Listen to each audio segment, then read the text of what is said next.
guys, my name is Liana Ruppert. I am a me, doing me things.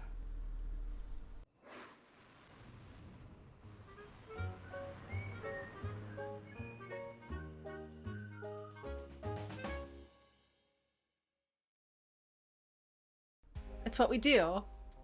Thank you for tuning into this very professional intro. I appreciate you. I have, for anybody that is just joining this channel, because I had quite a few new folks join in on this little blog corner of the internet. Again, my name is Liana. I have 21 years of experience working in games across media, PR, community management, accessibility, and much more.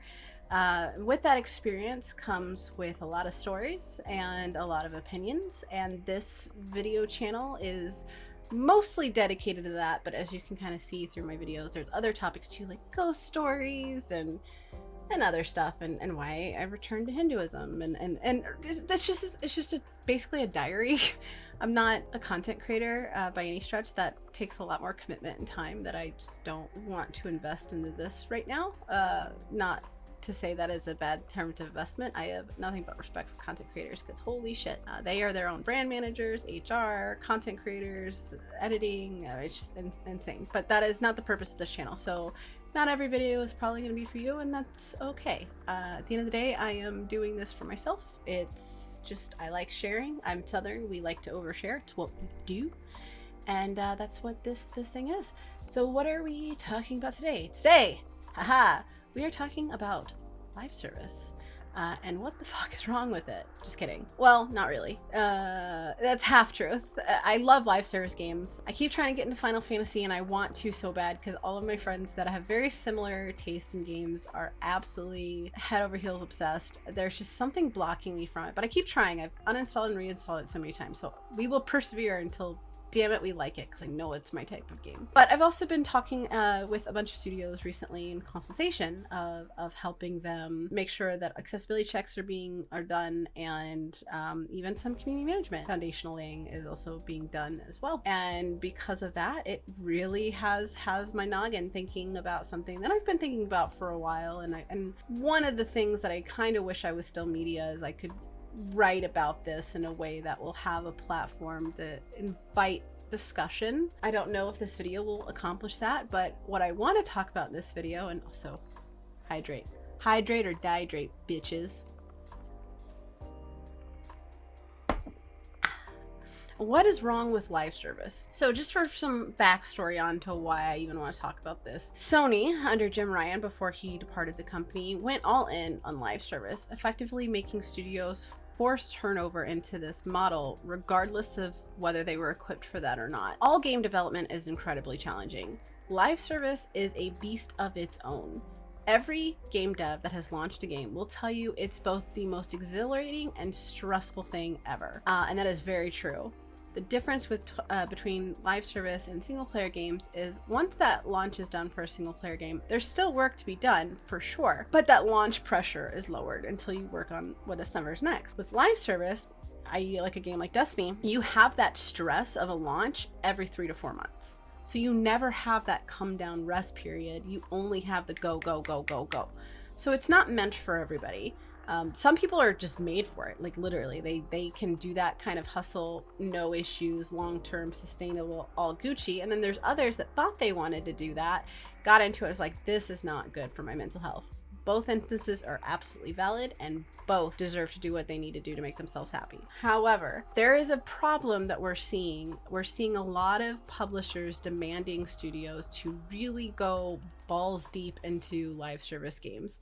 And we've also seen it with other live service games that have come out in recent years that we're all told they were going to be the next big thing, and then they tend to fizzle out. A lot of times when people talk about this type of subject, a couple games come up at the forefront, namely Anthem by BioWare, published by EA. And there's also Outriders, which I love. People Can Fly is made up of some of the most talented devs ever. And I still... Outriders, I stand by the review I gave it when I reviewed it for, I think, Game Informer. I stand by that review 100%. It was an amazing game, and the choices were incredible. The design was incredible. The weapon design was incredible. The world building, amazing. Story, amazing. I loved it. However, with Anthem, we saw Anthem 2.0, and it was supposed to be this big renaissance of live service. And from what I saw of it, it absolutely, like, as the youth say, slapped. It was amazing. So then why was it canned? If you read my article over at Game Informer that's called An Ode to Anthem, I talked about some of the uphill battles that studio went through in terms of public perception and optics. So a big part of that was the game itself was good. Let's be honest, and you can fight me on that if you want. I really don't care. In my opinion, it was a really good game. You had the character development. Matthias' storyline was absolutely hilarious. I ugly snort laugh every time I played through it. The world building was really fun. The flight mechanics were some of the best in games, hands down, even to this day, and I'll stand by that statement. It was great until it wasn't. So the wasn't was where it dropped off this very stark, it had build up, cliffhanger, nothing. Like there wasn't a come down. It was just you hit that climax and then you have to wait for the next part. I think they were referred to as episodes. It's been a while since I've looked into that whole shebang. It's been a couple years, but I believe they were called episodes. The problem was, and this is why good community management teams and social media teams and comms teams are very important, they were told they could not say anything. So when they're getting just slammed by media, by players, by shareholders, they are just getting beat the fuck up. They couldn't say anything, not even a simple tweet. There was a year of radio silence. What that does is it gets you into brand trust territory, not just distrust of Anthem. So by the time they were able to turn around, invest these heavy resources in turning that ship into something that is incredible, the trust wasn't there anymore and that receivability wasn't there anymore. I want to talk about why that happened. Obviously, not letting people talk. I think companies don't understand that a little bit of transparency goes a long way. The amount of times I would respond to players saying, I understand you want to know more about this. Please understand we can't say anything at this time. And the response was always, that sucks, but I get it. Never underestimate the power of that. There is so much power in just trusting your community to take it. We used to say things all the time that we technically weren't supposed to say. As many dev friends that I have from other studios being like, why would y'all say that? Why not? It's transparency. It's what you're supposed to do. That was a contributing factor. But what I feel the core component to this is you're not willing to fail.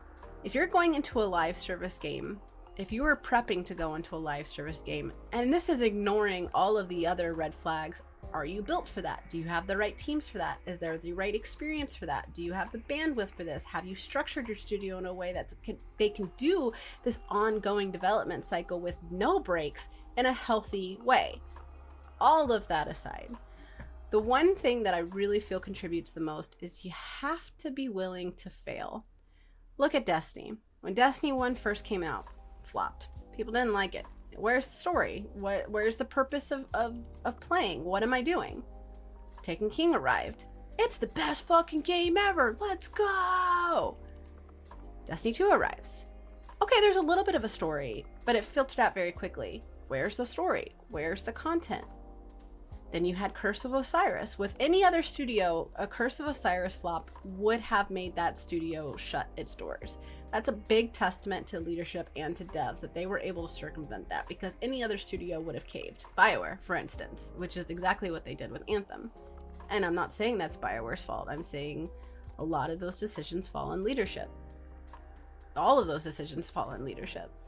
There's a common denominator on the villain stories, and a lot of it is the C-suite executives, but nobody wants to talk about that because if you do, suddenly you're not hireable. But Destiny 2 failed. Curse of Osiris failed. Beyond Light came out. Forsaken came out. Oh, okay, we're getting somewhere. Witch Queen comes out. Boom. Baby, we're back. It's the best received expansion, bar none. Music, story, characters, involvement, engagement, rewards, check, motherfucking check. It was golden. Bungie has succeeded in ways that other studios have not because they're so special and they're the golden child.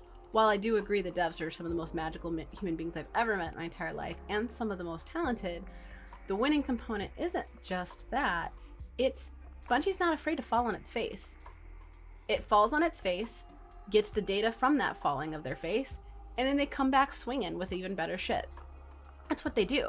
So things with live services, if you're going to embark on this and if you're going to dedicate all of your resources, which you have to, live service games are very resource demand heavy, incredibly resource demand heavy. So if you're in a leadership position and you're not willing to spend the money to properly resource these teams, you're going to have a bad time. Creative people can't create under insurmountable long-term stress. They need relaxation. They need to feel valued. They need to have purpose. They need to feel supported. If you're not willing to do any of those types of things, or you're willing to go la la la la la la la la every time half your studio keeps bringing it up, you get what you get. But the winning strategy of any live service game, and we're seeing a lot of new studios come out with their plans of going into live service, even games like Last of Us are diving into a multiplayer component with factions. Will we ever see it? I don't know. I had no visibility on that. But there's a very noticeable shift that studios are wanting to capitalize on the earnings that games like Fortnite get and Call of Duty gets. The problem is they're not willing to do what it takes to achieve that. They're not willing to invest the resources. They're not willing to change with the times. They're not willing to think, oh, maybe this is an old way of thinking, it's time to update. They're not willing to do any of that. And they're also not willing to fail. You have to be scared to fail. There's no way to not fail in live service. Final Fantasy is the award-winning MMORPG and up for numerous awards. But do you remember what it was like when it first launched? It wasn't good. ESO, Elder Scrolls Online, same thing. Actually, in Game Informer, I had an interview with the creative director twice, and one of the titles is something like why Elder Scrolls failed at launch. They didn't have an identity, and the creative director was talking about how they wanted to do this.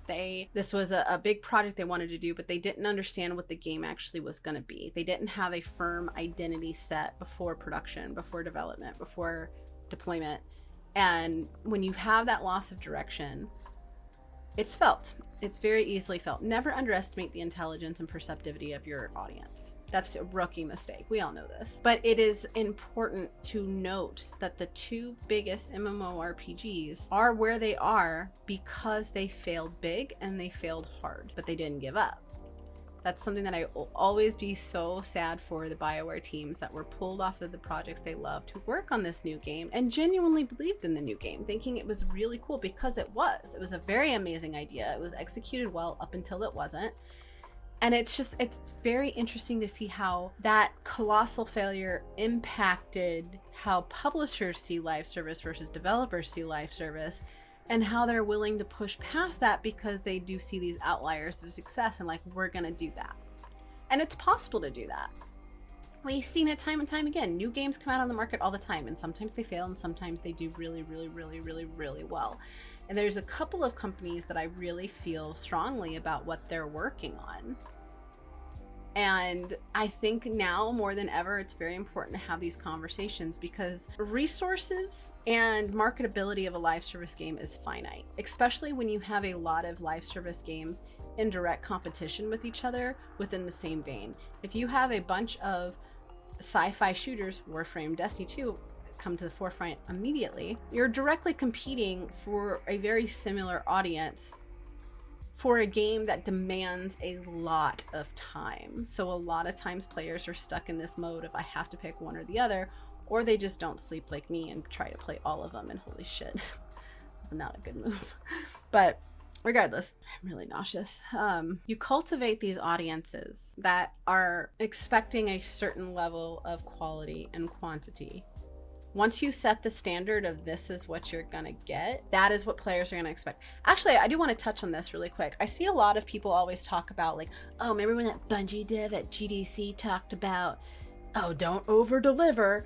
That is massively taken out of context. I don't think people that are talking about that, especially casual players, not like journalists, are talking about it, bothered to watch the whole thing. He wasn't saying don't give good shit. He was saying be careful about what you set that expectation, because once you've set that expectation bar, you are beholden to that, regardless if it's sustainable or not.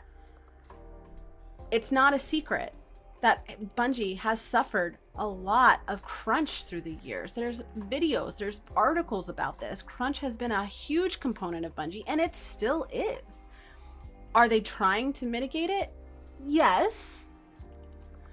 But that doesn't stop that from being a very real danger. And a lot of that is because they're busy chasing trends. They don't have the resources to chase in a timely fashion.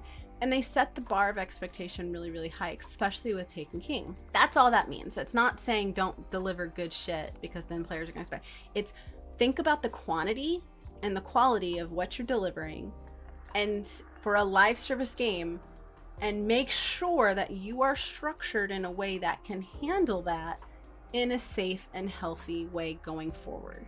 Because the second, this is exactly what happened with Destiny, the second that cadence starts to drop, because that's how they protect the devs and keep them healthy and focused and feeling valued, players see that as, oh, they just don't care anymore. No, they're just caring about people more. There's a way to do it. I don't think it's always handled in the smartest way, but we can't keep punishing studios for trying. But what we can do is learn from that lesson, and learning how to make an educated guess on what the expectation should be at launch that is doable for all involved indefinitely. But here's the other thing. Warframe and Destiny, just comparing these two because they're very similar. Now, you have to invest a lot of time to play both of these games. You do. You have to be willing to live, breathe, shit, eat Destiny or Warframe. You do. Well, if that's the case, you're cultivating the trust and the engagement of this core player audience, which is good. That's marketing 101. However, when you realize that the entire, and Rachel Levine actually said this, I love her. She's I used to work with her at Bungie, and then she went to Naughty Dog, and I forgot where she's at now, but I think Respawn. She's amazing. Like, she's just sunshine. I love her.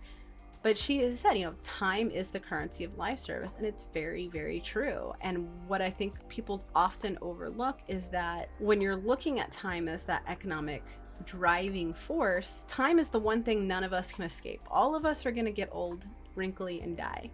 So when you have these live service games that say they're going to go on indefinitely, that's a big red flag. When I hear somebody say that the live service game and they don't have an end date for that, I'm always like, that's suspicious, because time is finite.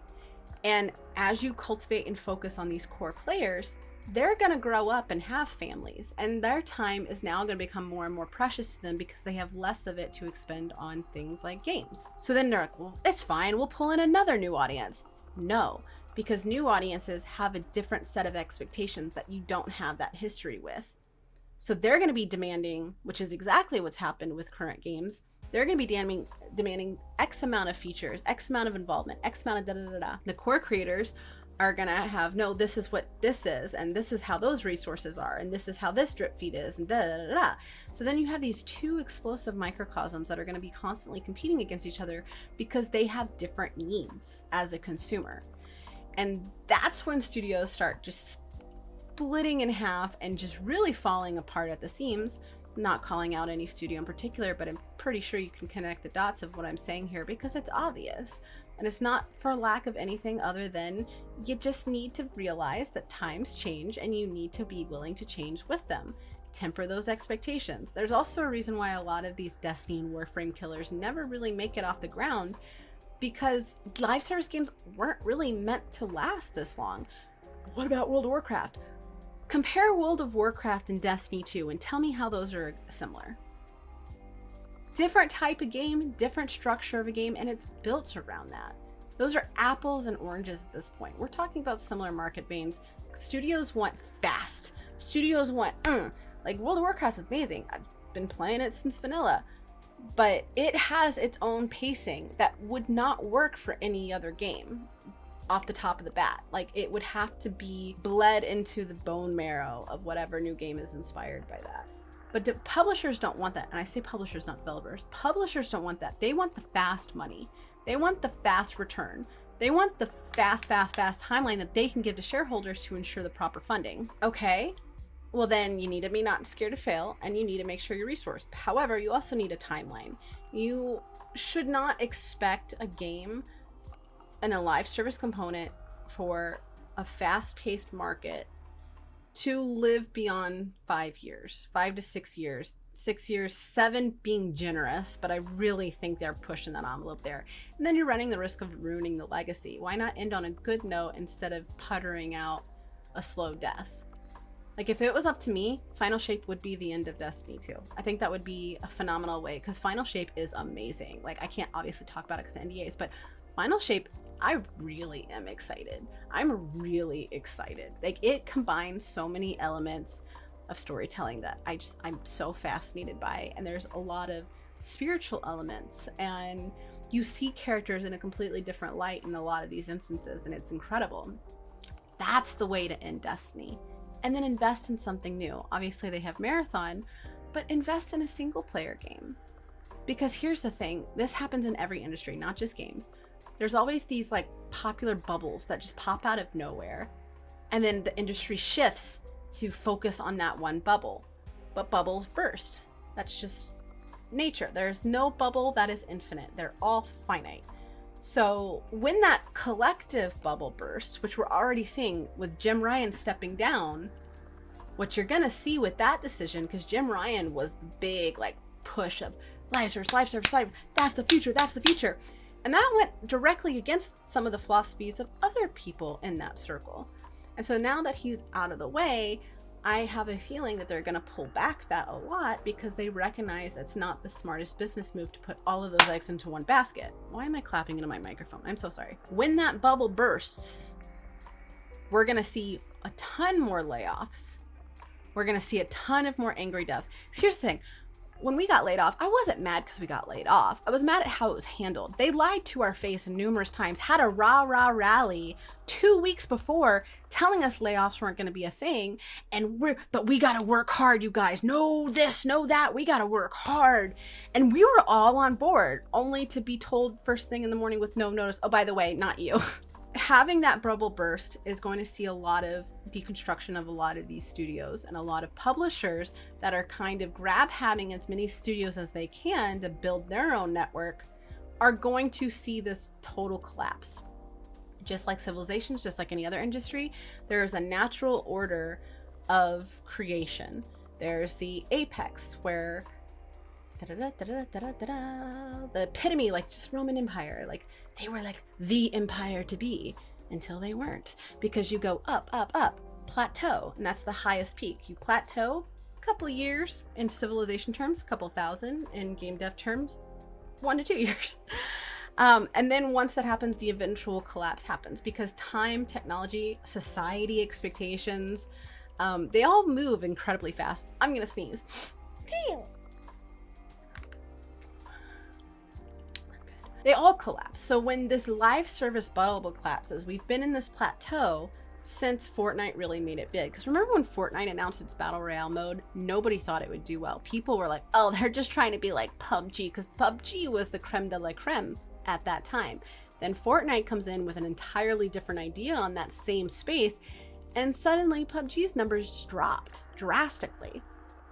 Fortnite did what people didn't think they could do. They took an idea that was a trend and popular and productive and economically rewarding, and they made it its own so that it continued on that positive growth structure. However, they get kind of a longer lifespan than anybody else because they go so outside of the box. They do concerts in the game. They've done awards in the game. They've done movie showings in the game. They go beyond the elements of a game. So they are kind of not set by that same structure, because they don't operate like a normal game operates. And even they, Epic Games, still laid off 900 people. So when this burst goes, you know who's going to come out on top? Single player games. Those are going to be the saviors. You know how like video games before COVID were always seen as the enemy by media? Oh my god, those devil games. Yeah, everything bad in the world is because of video games. And then COVID comes around and suddenly we're the heroes of humanity? Same thing. People, publishers, namely shareholders, are discounting the love and the staying power of a single player game. We've seen this publicly years and years ago. EA really put their foot in their mouth by saying there's no money in single player games and nobody wants single player games. That's a big load of horse shit. We're seeing that with God of War. We're seeing that with all of these amazing single player games that players love, and the fandom staying power is still there. Dark Souls, there's barely a drip in the conversation of Dark Souls. But when was the last Dark Souls game? There's a staying power that, if done smartly to a single player game, that is absolutely mitigates some of that risk to a publisher and to a developer studio. So when that burst happens and single player games become the hero we all need, what's going to happen to those studios that only focus on live service or are structured solely for live service? The bubble's bursting. We're in that burst right now, and the burst can take a while. I think the burst will finally be done by the mid 2025, personally. But I could see it getting, COVID upped a lot of timelines, to be honest. So it could very easily be sooner and it could be later, depending. But right now we are definitely trending towards 2025. So when that bubble bursts, I guess I just want to really hammer home that if you're in a live service game, you have to not be afraid to fail, and you have to realize that with this venture requires a lot of thinking that might not be within your wheelhouse. So you need to be willing to listen to other voices. You don't know everything. If you knew everything, you would be the sole developer. I want publishers, I want studios to really understand live service is a phenomenal venture, but it's risky and it's very demanding. And if you're not willing to take that risk and you're not willing to mitigate the damage by how demanding it is, you are already putting one foot in the grave before you've ever shipped the product live to players. So that's kind of the problem that I have with live service. Live service breeds a lot of crunch. Live service breeds a lot of frustration. It breeds a lot of volatility from players because it's this ongoing set of expectations that are just not possible to meet every time. Sometimes you're gonna have shitty seasons. Sometimes you're gonna have glorious seasons. Sometimes you're gonna da-da-da. Sometimes you're gonna da-da-da. Da-da-da-da. You know, we're talking Sims now, but it's a different beast that people aren't properly adjusting to, both on the consumer side and on the development side. And I hope that changes with this bubble bursting, because when that bubble bursts, that doesn't mean there will never be any live service games. Obviously there will be live service games, but what we're not going to see is entire studios being forced to shift into that model when they're not equipped. There are a couple studios, I'm not going to name names, there are a couple studios right now that were forced to go all in, balls to the wall on live service, and they have told me, we are not equipped for this. This is gonna fail badly. And that sucks, because game dev is really hard.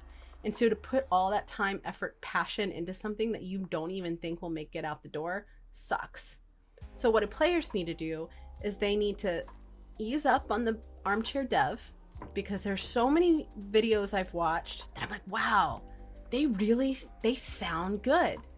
Sucks that none of what they're saying is accurate, but it sounds really good. Understand that there's way more to it than you could possibly fathom unless you're on that side of it. And even in you're on that side of it, not every team has the same amount of visibility.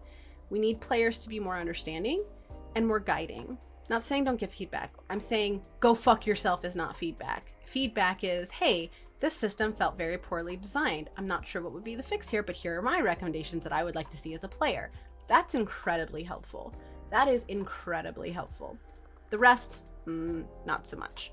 But I hope that when this bubble bursts, we can have a little bit healthier of a gaming industry, because it's not healthy right now, and it hasn't been healthy for a very long time. And that shit needs to fucking change, especially when every time there's studio closure stories or every time there's layoff stories, we've got thousands of people that are cheering that on. You deserve to be homeless and not be able to feed your fucking kids because you suck. I don't suck. Leadership made the call. The calls that you don't like were not made by us. They were made by them. They still have their jobs. So why are you mad at me? I'm just trying to fucking pay rent or mortgage or pay my groceries. Me, I had my final cancer screening that I had to cancel because I don't have insurance anymore. My final all clear of cancer, I had to cancel because my insurance was taken away. Put yourself in my position for a second. That's terrifying, especially when we didn't see it coming. That's the part that we're pissed off about. We understand layoffs are unfortunately a part of the shtick. We get it. But there's a way to go about it. And a lot of times they are not. You can see many horror stories online from across multitudes of studios that are just not done well at all. If you don't treat your devs like humans, people make games. Games don't pop out of nowhere. If you're not willing to care about the people, then don't you dare turn around and say you care about games. Love you, bye. But that's basically my whole rant. Obviously, I've got a lot of feelings on this. I love business. I love development. I love strategizing. It's my thing. It's my shtick. It's what I do. It's what I know because I worked really hard to learn those skills. There's a lot of people that like to fake like they know, and certainly some really good pretenders. But it takes a lot of dedication to learn that kind of shit, and you can do it. I believe in you. Listen, read, learn, apply.